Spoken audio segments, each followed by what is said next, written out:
Property Patriot, you are cleared hot. In this episode of the Aim High Podcast, I talk with Zachary Beach. He shares his journey from bartending to becoming the CEO and partner of Smart Real Estate Coach. It's a company that turns W-2 employees into real estate investors through creative financing.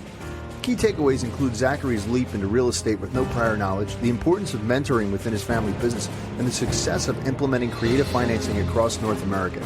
Zach emphasizes building generational wealth in real estate, where we provide real estate investors with the tools to achieve generational wealth. This is the Aim High Podcast, episode 71. Hello and welcome to the Aim High Podcast. I'm your host, Bud Evans. Today I'm joined by Zachary Beach. Hi, Zach. How are you? Bud, a long time coming. I'm excited to be on today. We're going to have some fun. Yeah, man. I'm very happy to have you on. Dude, I got to ask you now, I've talked to a couple of members of your team already, but saving the best for last. Do me a favor, give me a quick introduction. Yeah, I'm Zach Beach. Just a short 10 years ago now, I was a bartender and personal trainer, and I was one of those who was burning the candle at both ends. I was even hustling Advocare. So I was doing everything that was possible in order to try to better my financial situation. And I just eventually got burnt out. As you can imagine, I was sitting there, it was 4 a.m. Me and my wife were looking at each other cross-eyed because she also bartended, and we said, there's got to be a better way.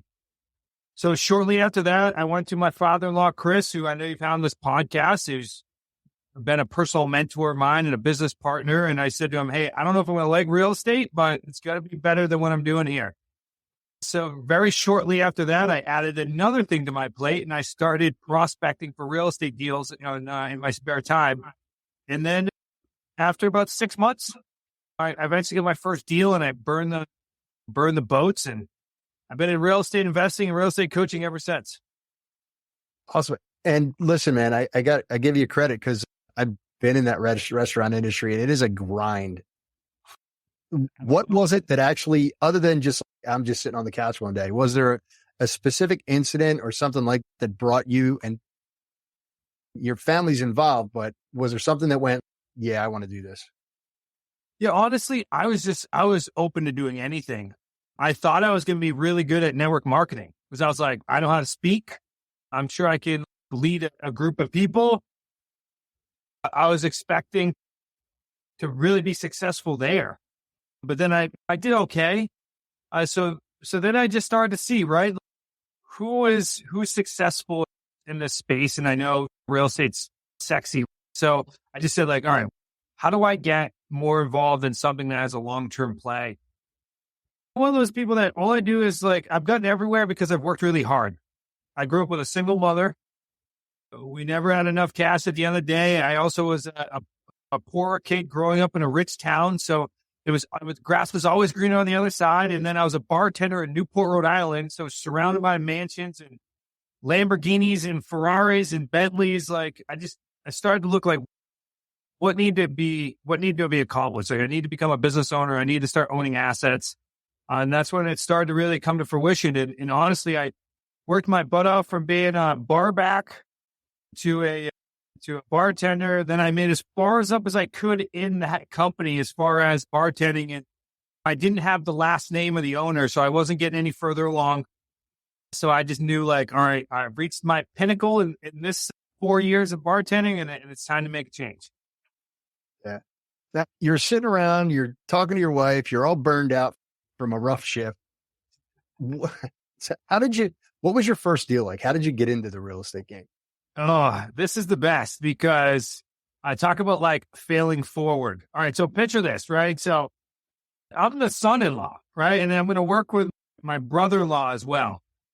So I'm there and I'm grinding. It's taking me 6 months. And I have two people that are seasoned in real estate in my office that I can support. Like, my father-in-law had been in real estate for like 25 years at the time. My brother-in-law was like 8 years as a realtor. So I have these two, and then I'm just grinding on the phone because I have no idea. Remember, I have zero idea what real estate is as far as, like, the ins and outs, no experience. And then on top of that, you throw me into an industry of creative financing, which is, hey, by the way, Zach, you don't have any capital to go buy these real estates, and you can't personally sign and guarantee it. You can't go to banks. So figure out a way to buy these houses. I'm like, okay, so I'm going to continue to fine tune my skills. I get my first deal. I'm super excited. It's a great deal. It's a subject to deal. So a deal where there's a loan on the property and I'm buying it subject to the existing loan. So there's really no equity in this deal. It's like a pure sub-2 deal. So we buy it. The sellers go through divorce. So he's basically saying everything possible to get out of making payments on this property. Okay, I'm excited. We buy the property. We do our due diligence. But what happens immediately is you go place a tenant buyer in the house. So tenant buyers are people that can't qualify for loans and we sell through rent to own. And this tenant buyer is a little off her rocker, unfortunately. She had a decent down payment, but she starts testing the house for lead. Now, when we did our due diligence, this property was sitting in a town, but also a sub-town in a way. And one of the sub-towns stated that there is no knowledge of lead, and the other one stated that there was knowledge of lead. So we end up having to do a $30,000 lead job on that. And guess what? This is the best part. So when you do a lead job, and there's any of those types of challenges, even though we're selling a rent we're still considered the landlord and tenant law. So we have to put them up in a hotel. These people don't just go to any hotel, not like the Holiday Inn. They go to Great Wolf Lodge, which is like this indoor water park. So they just continue to milk that, which was certainly a challenge, but just salt on the wound. So $30,000 lead job.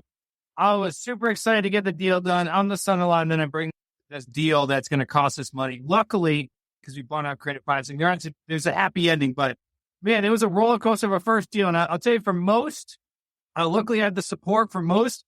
People would say, real estate doesn't work. This is why we don't do this, right? It could have easily went the other way, but tons of lessons learned, and actually all of our documents now have, there's a clause in there about lead. So a lesson learned for sure.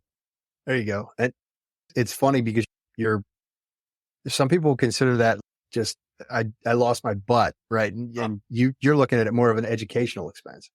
It has to be, right? I know I'm an entrepreneur and I'm in real estate, but every single twist and turn, there's always some headache or challenge that you're going to run into. It's challenging, to say the least. So if you don't look at it that way, and I can tell you it's easier said than done, and there's some days, trust me, I want to put my head through a wall. But when we look at it, we say, all right, this is a good learning lesson, because then there's so many deals that we've been saved because the document and the clauses we created in the new document that basically passes lead on back to the seller, that we've saved hundreds of thousands of dollars, or at least been protected from those agreements. So it was a huge win in the long run. And all of our community members across the country have those documents. Hopefully it's saving people consistently as well. Good. And now, how are you progressing? How are you finding leads right now? Because you guys are still in the purchasing game. Oh yeah. Before I jumped on this call, I was actually walking through what we call a next step form of one of our tenant buyers. Mm-hmm. Earlier in the day, I was on the phone with one of my teammates, and we're working through a small multifamily and subject to deal right now. So yeah, we're definitely still in the trenches, consistent. And honestly, we've doubled down in the last 12 months when it comes to buying real estate, because this market is so prime when it comes to creative financing deals right now, that they're starting to be everywhere. And that's partly because of the education space right now, where people are getting educated on creative financing, but also because of the gap in the market right now. High interest rates. I know that people expect them to go down, but they're still a heck of a lot higher than they used to be. So there's huge opportunities right now. We're seeing it everywhere. So yeah, we're absolutely doubling down. When it comes to where we're finding them, our consistent mode has always been expired listings for sale by owners, outbound reach to sellers. We're also doing a lot of networking right now too, because of how prevalent that this space is. Wholesalers, realtors are sending us deals on a consistent basis. Plus just simply being in Facebook now, you could come across deals, which actually the last couple of deals we've done have come directly from that space. Now it's my podcast. So let's talk about things I want to talk about. You should save this part.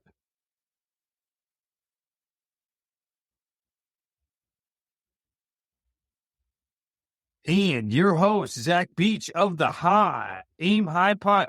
I took over. No, wow. Man, I I got an error message. Chrome has a bug that causes virtual backgrounds to crack. I'm like, I don't have a virtual background on. We'll save it because I kept going and then I took over the podcast. I was like, I'm the host of the AI podcast. Everything.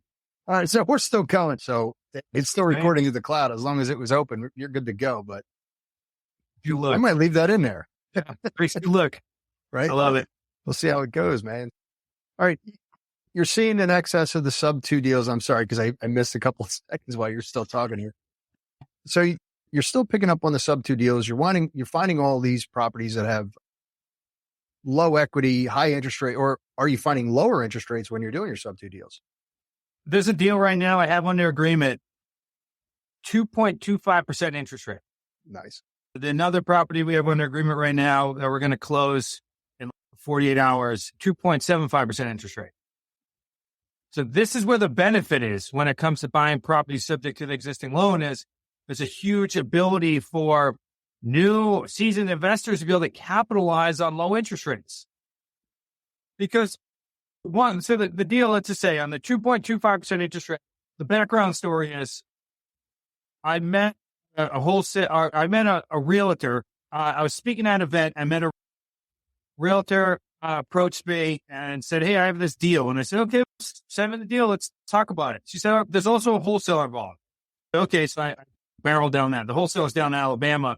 What he does, he puts them under agreement, and then he also puts them on the market with an agent. The price was still in the market for almost 6 months. The seller's in Alabama. He has 2 mortgages. This mortgage, which is it's over a $4,000 payment, but it's such a low interest rate. And it's a $715,000 balance. So they can't get it done. So we have it on the market right now via rent to own. And this is the opportunity, right? Low interest rate, still not a ton of equity. So there's really not a ton of space for the wholesale. The wholesale is like doing this guy a favor. And the realtor barely can get it where she needs to be in order to make any money.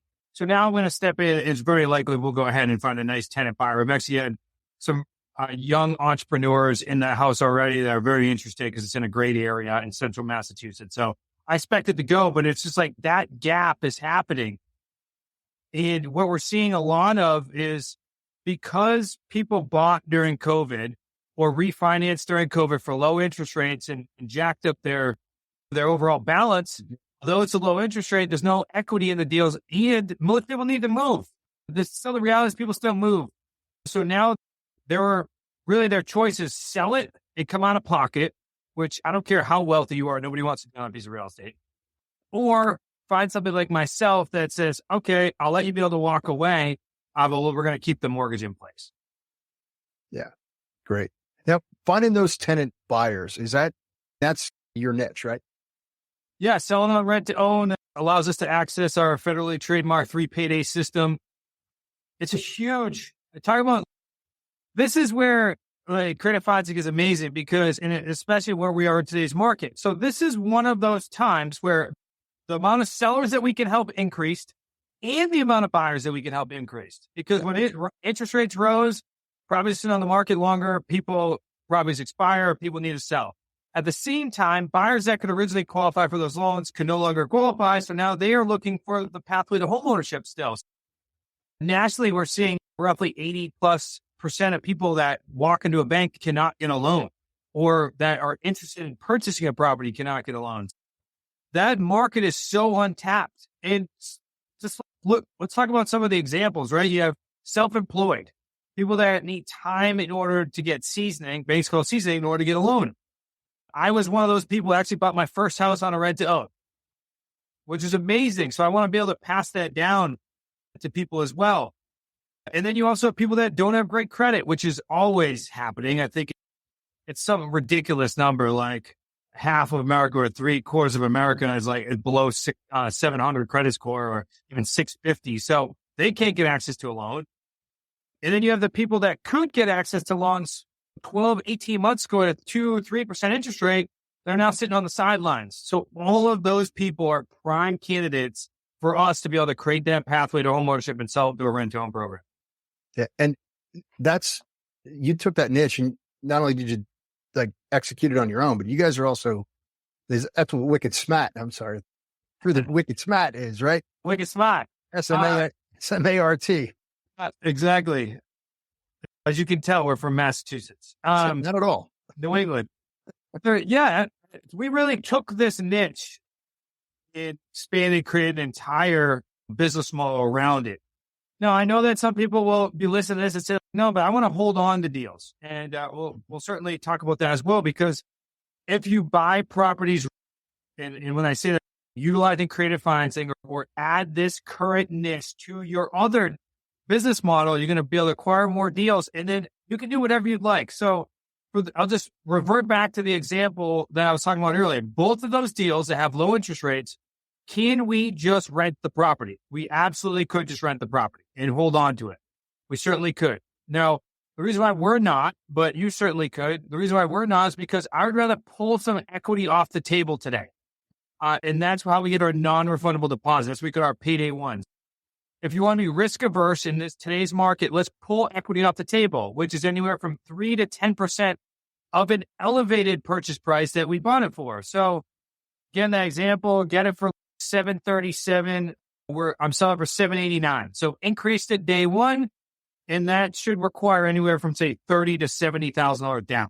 So that money's going to come into your pocket day one, non-refundable. If people that are listening to this, if you're interested in like eventually going full time in real estate and you have a W-2 job, it's very difficult to just acquire $300, $700 at a time with just basic cash flow of rental. Instead, if you get large lump sums, that's gonna quickly equate to your salary, which will eventually allow you to move on. Then you get the cash flow, which is payday two. So that's the difference between what you're paying on the rent or paying on the mortgage and what you're collecting from your tenant buyer. And then in 3 to 5 to 10 years, whenever this buyer is going to eventually go get their own loan, you have equity built up in this deal. And that is what you're going to receive at the closing table. Is that your payday 3. So you paid 3 distinctive income streams on one deal, and it's way more passive. I was literally on the phone with a tenant buyer and I said, look, we're expecting you to act like, and we're going to treat you like a homeowner. Mm-hmm. So you get everything you improve on the property, you're going to benefit from. But also, if the toilet breaks, do not call me. You call a plumber, you handle that, or you do it yourself, wherever you want to do it. I am not your landlord. I'm just presenting you this opportunity, this pathway to homeownership. Perfect. And that was going to be my follow-up question. Because look, I'm a landlord. I know that there are going to be times when you're going to wind up with people who are just going to not pay the rent. Sure. If they stop paying you, what do you do? Yeah. This is when you still have to know your tenant laws, right? And depending upon what state you're in. So you got to know your tenant laws, because till today, every single thing that we've got through, it's still going to be considered tenant law. It's really, without getting super technical, when you do a rent to own, especially when we do it, there's really 2 pieces of paper, really. There's 2 documents. You have your net lease that's treating them like the tenant, right? But it states, hey, you have to make, this is your payment, this is what you're responsible for, this is how long your time frame is of tenancy. And then you have your purchase rider. Now, your purchase rider gives you the option to buy the property. And that's where the non-refundable deposit gets attached to. And so it gives you the ability to purchase it. So if somebody defaults on their payment, like their rent, it's going to go to an eviction, which is also going to default on their purchase rider. But if somebody defaults on, say, their option deposits or their non-refundable deposits, because we strategically now not just take a non-refundable deposit day one, but we also structure them throughout the course of their lease for the benefit of them, helping them get more of a down payment so they can get less of a loan, but also for the benefit of us because we're less likely to default. So if they miss one of those payments, then they actually are now in default of their option to buy the property. So then it's usually a certain amount of days to cure or restructure with them. Just depends on which part they're defaulting on. But as you can hear, this is all strategically set up to keep their feet to the fire for both you and the tenant buyer, because what we really want is for them to go get a loan. So we want to really make sure that the system's in place, that there is no intention to try to get non-refundable deposits, have them default. If that was the case, we definitely wouldn't have any systems in place. We really want to see the industry turn on its head. And the banks are usually pretty receptive to this whole process? Oh, 100%. Yeah, we've been working with one specific lender for almost, I think it's 8 years now. So we have the process dialed in. Now, if you're brand new, this is like your first time you've done one of these deals, then you have to educate some of your dream team, right? You have to educate your attorneys on some of these things. You're going to have to educate some of your lenders. Now, because they're all capable of doing all of these things. Now, it's just going to be up to them whether they want to take on this different part of their business.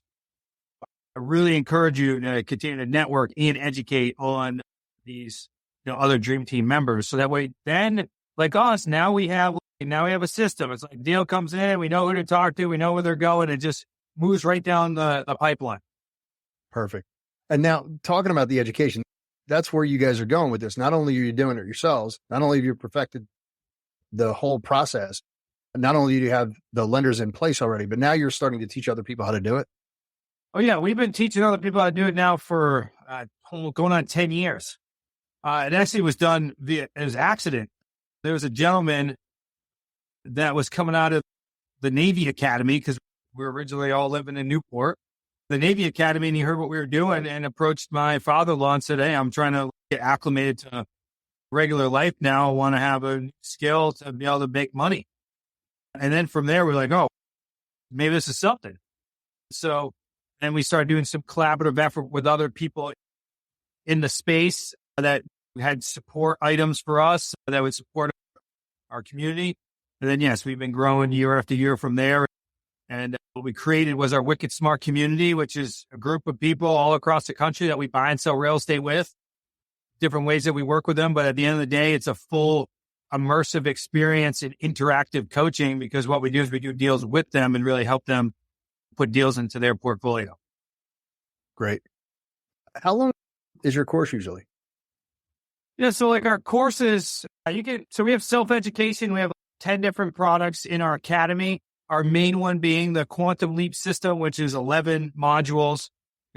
Everything from teaching you the individual techniques, like we have a module on owner financing, on subject to, on lease options, on an assign out deal, which is basically assigning a lease purchase agreement. We have all of our documents in there.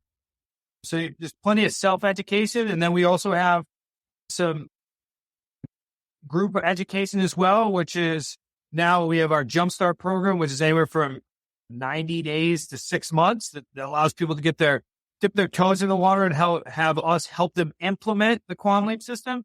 And then we have our associates, which we work with anywhere from 18 to 36 months, where we literally will go into your business, into your market, and help do deals. So all different ways in order for us to do deals together.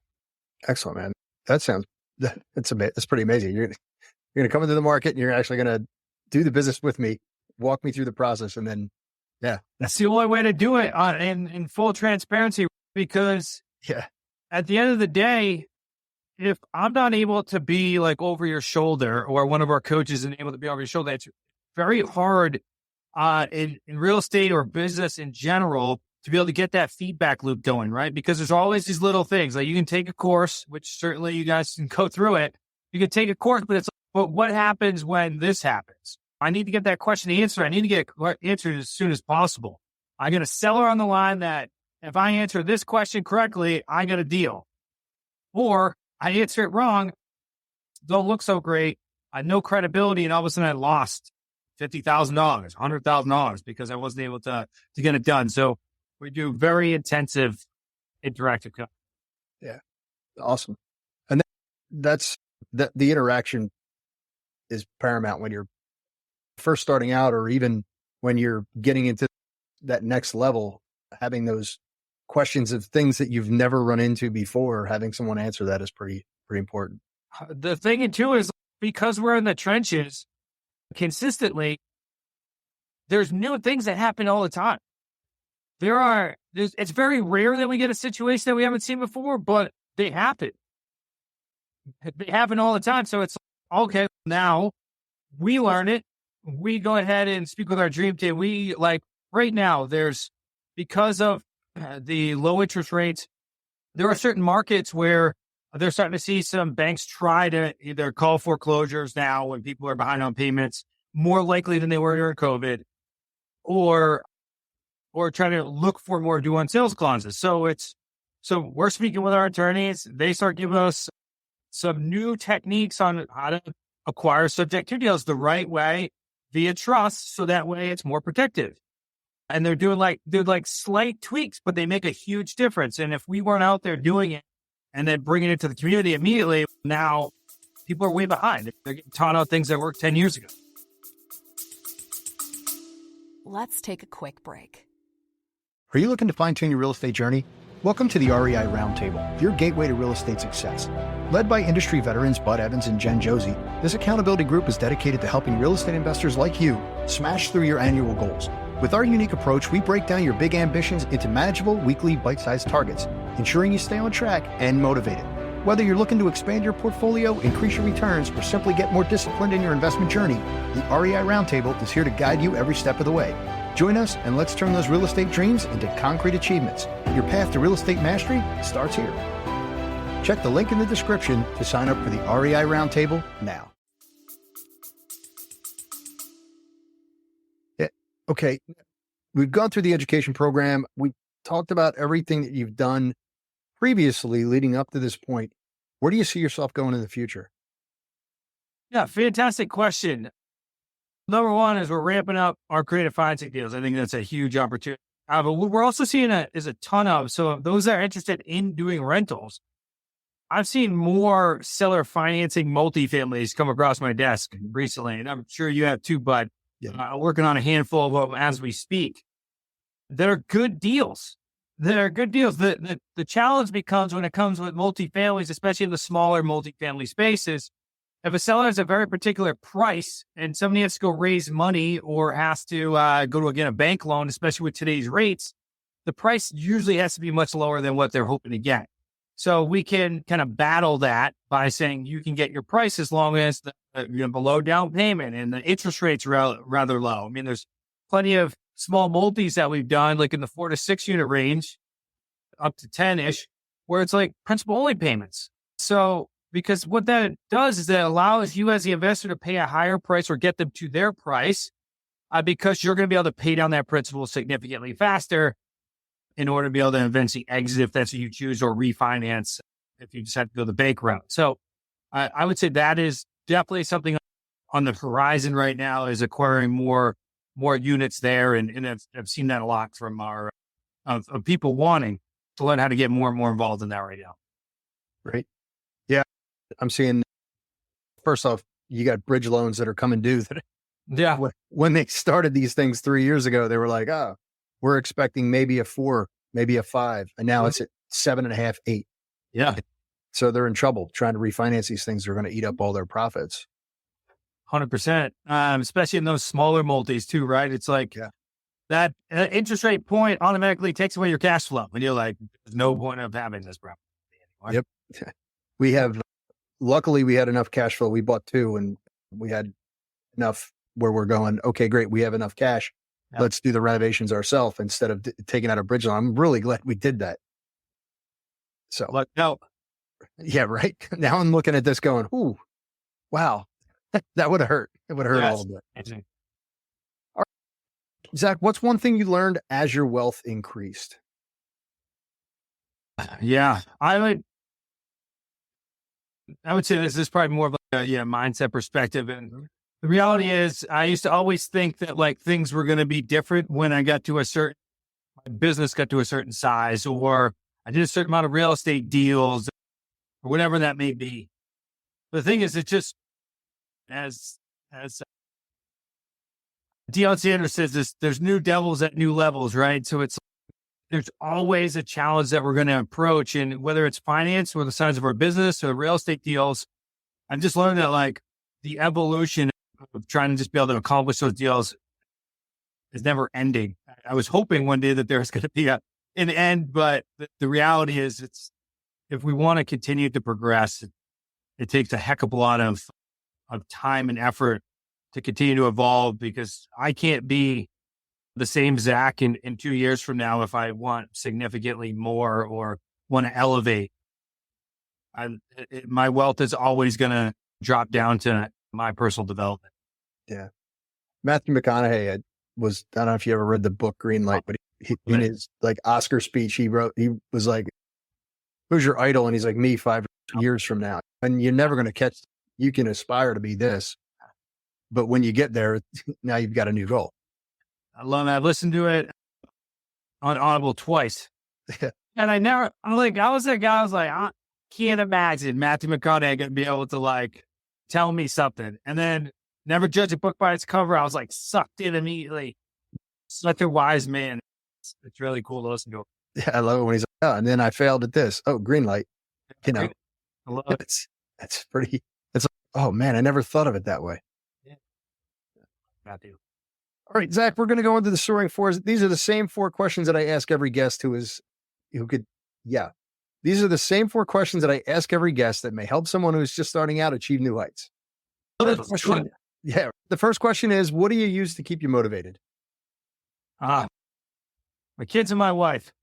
Every time I wake up, I'm like, I can't be lazy or I can't settle for less. I got to keep working. All right. What is one thing that you learned that completely changed your mindset? Good. So many good questions. What's one thing I learned that has completely changed my mindset? You're only stuck if you believe you're stuck. I've come across so many of those times where I'm feeling stuck. And then I realized, like, if I just start being open to different opportunities around me, it eventually puts me on a completely different path. When one door closes, another door opens. What tools do you use to keep you on track? I love Asana. I'm a big fan of Asana for our companies, and a big fan of REI Black Book for my real estate investing. Shout out to David Remy. He's a good friend of mine, and we've been able to do a ton with that CRM. Nice. So the CRM, let's go down a rabbit hole if you don't mind. How are you using it exactly? Yeah. So the CRM, wherever my lead sources are coming in from, then able to create the contacts and then create the properties. And then they go through different stages. So we actually did a lot with one of our coaches. Actually did a lot with David Remy and their tech team, because what we have is what we call 7 steps to a take-in, which is basically just 7 steps to putting a property under agreement. So now we built that internally with task management and the notifications and all of that inside REI Black Book. So now I just know every single lead and where it's currently at inside my pipeline. So it keeps me really organized. Awesome. You're the first person that ever brought it up. So I figured I'd ask you exactly how you're using it, because never hurts, right? Yeah, I'll make the connection. Yeah. And then what is one thing that you would change if you had to start all over? See, I love that question because I don't think I would do a single thing different. Mm-hmm. I'm at the place where I'm supposed to be at right now, whether I'm happy about it or not. I think I'm right where I'm supposed to be. And I wouldn't be the person I am today if I didn't go through all these awesome events and all these very challenging events. So I don't think I'd change it. Yeah, man, I'm tracking that. I asked that question only because I saw what Grant Cardone did when they basically followed him around. I don't know how made up it was, but undercover bill. Dropped them off in a town where nobody really knew him, and he had to make $1 million with no money in his pocket, not using all of his assets and resources. Yeah. So I know, but you got to use his knowledge, right? And that's the leverage. Right. He wasn't starting from scratch when it came to what he knew. I had all the skill sets in the world. He just couldn't use his popularity to get what he needed. Yeah. It's about the acquisition of knowledge and wisdom.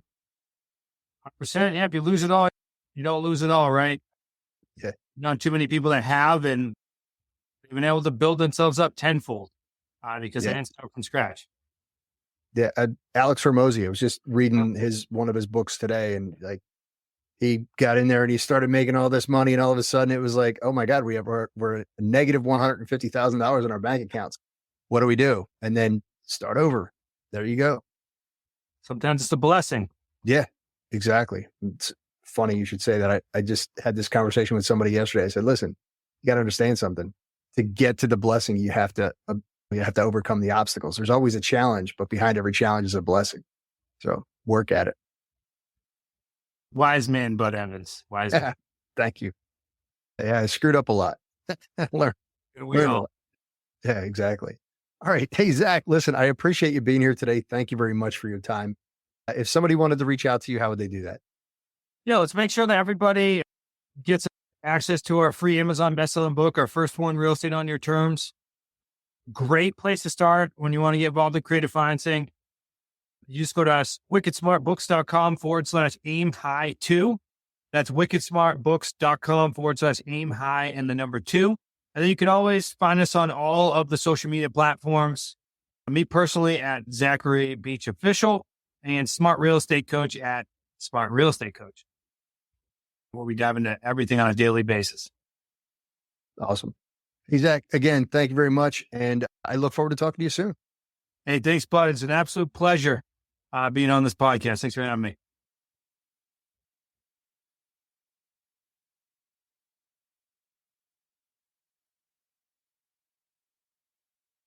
Thanks for being a part of the Aim High community. Your support drives us to create valuable content, and we can't wait to see your success stories in real estate investing. Till next time, aim high, never stop learning. Bud Evans, signing off. We'll see you soon.